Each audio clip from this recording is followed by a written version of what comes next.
Student, today we will discuss about male gametophyte. In previous video, we studied about the pollen grain, germination of pollen grain, pollen allergy, and the pollen viability. Today we will discuss male gametophyte.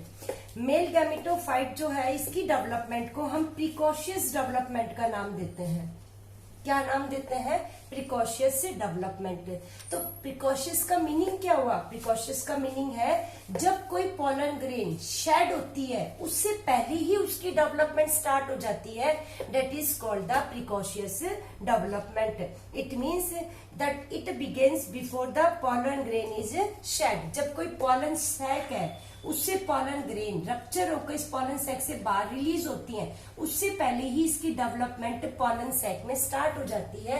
उस development को हम क्या नाम देते हैं? Precocious development का नाम देते हैं. ये क्या कहता है कि जो पॉलन ग्रेन की डेवलपमेंट है ये दो टाइप्स की होती है.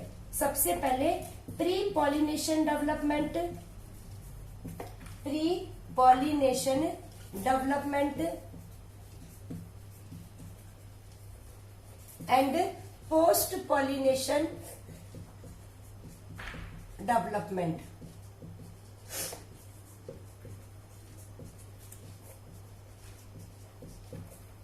प्री पॉलिनेशन डेवलपमेंट और post pollination development. It means pollination से पहले क्या था और पॉलिनेशन के बाद क्या कैसे डेवलप होती है. तो ये दो टॉपिक आज हम क्लियर करेंगे कि what is pre pollination development and what is post pollination development. अब ध्यान से समझना है इस टॉपिक को. क्या कहता है? सबसे पहले हम कवर करेंगे pre pollination development. Pre pollination development. देखो, जब एक पॉलन ग्रेन बिल्कुल डिफरेंशिएटेड होती है तो उसके अंदर जो न्यूक्लियस होता है वो कहाँ होता है? सेंटर में. साइटोप्लाज्म चारों तरफ प्रेजेंट होता है. इस साइटोप्लाज्म के चारों तरफ क्या प्रेजेंट होती है? Plasma membrane. क्या प्रेजेंट होती है? Plasma membrane. लेकिन जैसे जैसे इस पॉलन ग्रेन का साइज बढ़ता है ये पॉलन ग्रेन कैसी हो जाती है? वैक्यूलेटेड. मतलब वैक्यूल्स डेवलप हो जाते हैं और वैक्यूल्स डेवलप होने से जो सेंटर में न्यूक्लियस था वो कहाँ आ जाता है? पेरिफेरी पे आ जाता है. मतलब उसकी पोजीशन क्या होती है? चेंज होनी शुरू हो जाती है. वो पेरिफेरी पे शिफ्ट हो जाता है सेंटर की बजाय. कब? जब इस पॉलन ग्रेन का साइज इंक्रीज होगा तो ये पॉलन ग्रेन वैक्यूल होंगे, डेवलप होंगे. वैक्यूल डेवलप होते सेंटर का जो न्यूक्लियस है वो कहाँ आ जाएगा? पेरिफेरी पे आ जाता होता है. अब इसके अंदर जो प्रोटोप्लास्ट होता है, प्रोटोप्लास्ट जो होता है वो क्या होगा? डिवीजन करेगा. और कौन सा डिवीजन करेगा?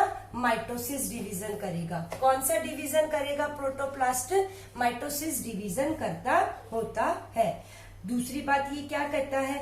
जब न्यूक्लियस की पोजीशन पेरिफेरी पे आ जाती है तो जो प्रोटोप्लास्ट है वो अनइक्वल डिवीजन करेगा. और कौन से डिवीजन करेगा? माइटोसिस. और क्या बना लेता है? अनइक्वल डिवीजन कर कर एक लार्ज बन जाती है वेजिटेटिव सेल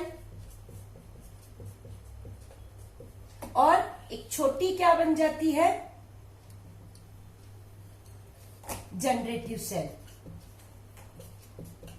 जनरेटिव सेल. ये न्यूक्लियस है, ये वैक्यूल्स है. ये लार्ज क्या बन गई? वेजिटेटिव. और स्मॉल क्या बन जाती है? जनरेटिव सेल्स बन जाती है. देखो फिर से रिपीट कर रही हूं. पॉलन ग्रेन पहले अनडिफरेंशिएट होने से पहले सिंपल होती है. सेंटर में न्यूक्लियस होता है, चारों तरफ साइटोप्लाज्म होता है, प्लाज्मा मेम्ब्रेन से कवर अप. जैसे जैसे इसका साइज बढ़ेगा पॉलन ग्रेन में वैक्यूल डेवलपमेंट हो जाएगी. वैक्यूल डेवलपमेंट होते ही जो सेंटर का न्यूक्लियस है वो पेरिफेरी पे आ जाता है. इसके अंदर जो लिविंग कंटेंट है प्रोटोप्लास्ट वो अनइक्वल माइटोसिस डिवीजन करेगा और क्या बना लेगा? एक स्मॉल जनरेटिव सेल्स बनाएगा और एक लार्ज क्या बना लेता है? आपका वेजिटेटिव सेल की फॉर्मेशन करता होता है. दूसरी बात ये क्या कहता है कि इस ट्यूब सेल को हम वेजिटेटिव सेल को हम ट्यूब सेल भी बोल देंगे तो कंफ्यूज नहीं होना है. दोनों एक ही चीज है. चाहे ट्यूब सेल बोल दो चाहे आप इसको वेजिटेटिव सेल बोल दो. इस ट्यूब सेल में स्मॉल वैक्यूल्स बन गए।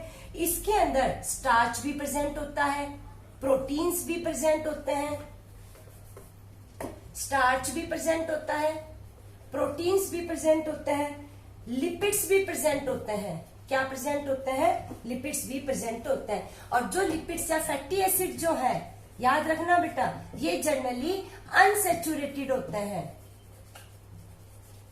अनसैचुरेटेड फैटी एसिड और सैचुरेटेड आपने पढ़ा है, जिनमें सिंगल और अनसैचुरेटेड, जिसमें डबल और ट्रिपल बॉन्ड प्रेजेंट हो, उसको हम क्या नाम दे देते हैं? अनसैचुरेटेड फैटी एसिड का नाम देते होते हैं।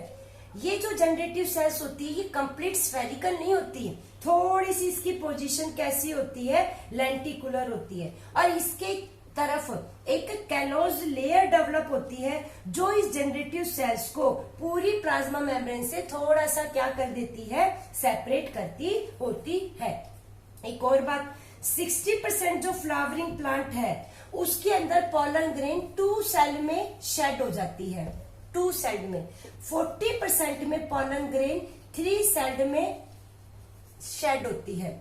2 सेल्ड का मतलब एक लार्ज वेजिटेटिव या ट्यूब सेल और एक स्मॉल जनरेटिव। लेकिन 3 का मतलब क्या हो गया कि जो जनरेटिव सेल है वो फर्दर डिवाइड हो जाती है और 2 मेल गैमेट फॉर्मेशन करती है। क्या बनाती है? 2 male gametes. 2 male gametes plus 1 vegetative, उसको हम क्या नाम दे देंगे? 3 सेल्ड। और 2 सेल्ड का मतलब वेजिटेटिव प्लस जनरेटिव होता है। तो अगर डिफरेंस पूछ ले आपसे, what is the difference between vegetative and generative, तो आप बता सकते हो जनरेटिव और वेजिटेटिव। जनरेटिव कैसी सेल थी? स्मॉल। ये कैसी सेल है? लार्ज है। जनरेटिव सेल्स किसकी फॉर्मेशन करती है? 2 मेल गैमेट्स की। और ये क्या बनाती है? पॉलन ट्यूब, ताकि मेल गैमेट फीमेल गैमेट से क्या हो सकते हैं? कंबाइन हो सकते होते हैं।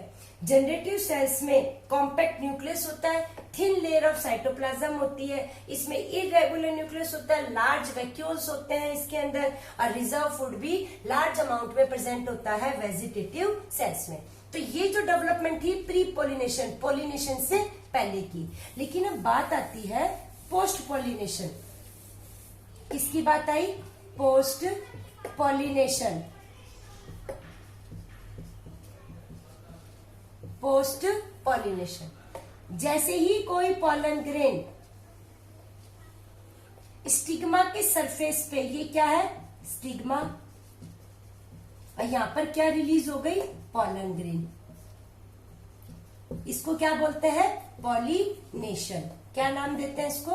पॉलिनेशन। मतलब transfer of pollen grain from anther to stigma, इसको हमने क्या नाम दे दिया? पॉलिनेशन। मतलब पॉलिनेशन हो चुका है। अब पॉलिनेशन होने के बाद इस पॉलन ग्रेन में क्या क्या डेवलपमेंट होती है?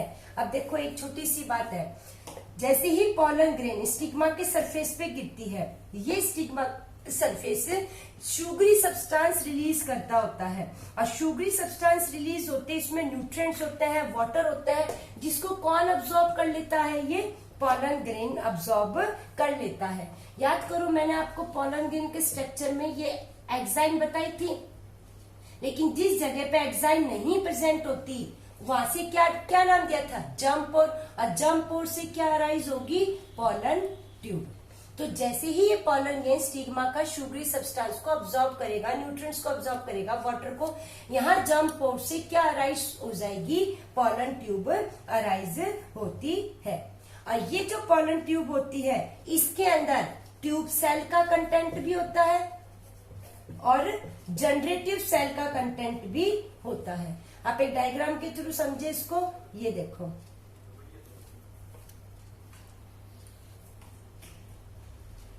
ये पॉलन ग्रेन है, यहां बाहर क्या प्रेजेंट है? ये एक्साइन प्रेजेंट है। ये जनरेटिव सेल्स है, ये न्यूक्लियस है, ये ट्यूब सेल है। हो गया। इस जगह से किसकी डेवलपमेंट हो जाएगी? पॉलन ट्यूब की।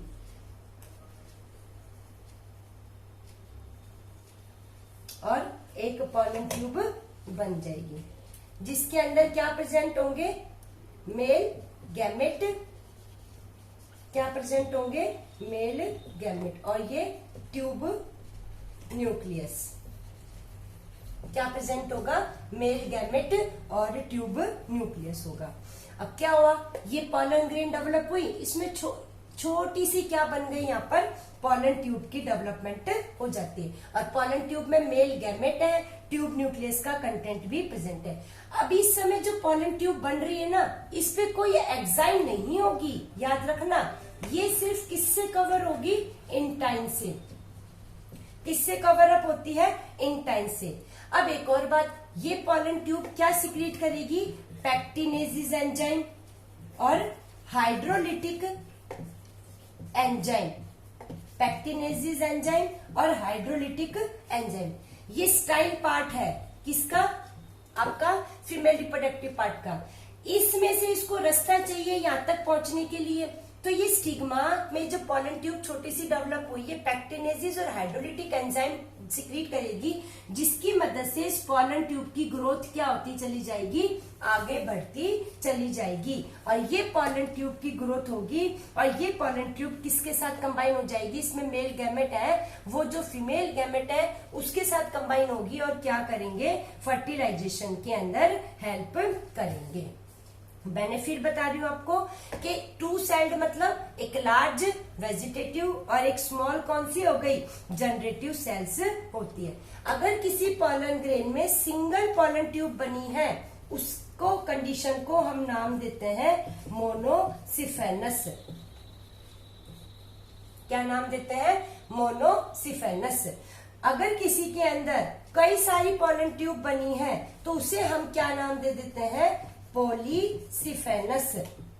जनरली मोनोसिफेनस कंडीशन होती है, लेकिन मालवेसी फैमिली है, कुकरबिटेसी फैमिली है, इनके अंदर कई सारी पॉलन ट्यूब बनती होती हैं, जैसे कि इनमें 14 तक पॉलन ट्यूब बन जाती हैं। इस कंडीशन को हम क्या नाम दे देंगे, पॉलीसिफेनस का नाम देते हैं। सॉरी बेटा। तो मोनोसिफेनस कंडीशन कौन सी हो गई, जिसमें एक पॉलन ट्यूब है, जिसमें कई सारी पॉलन ट्यूब डेवलप हो रही है, उसको पॉलीसिफेनस का नाम देते हैं। अब ये पॉलन ट्यूब के अंदर जितना भी इसका कंटेंट है, मेल गैमेट, वो किससे कंबाइन हो जाएंगे, इस फीमेल गैमेट से कंबाइन होंगे और फर्टिलाइजेशन के अंदर हेल्प करेंगे।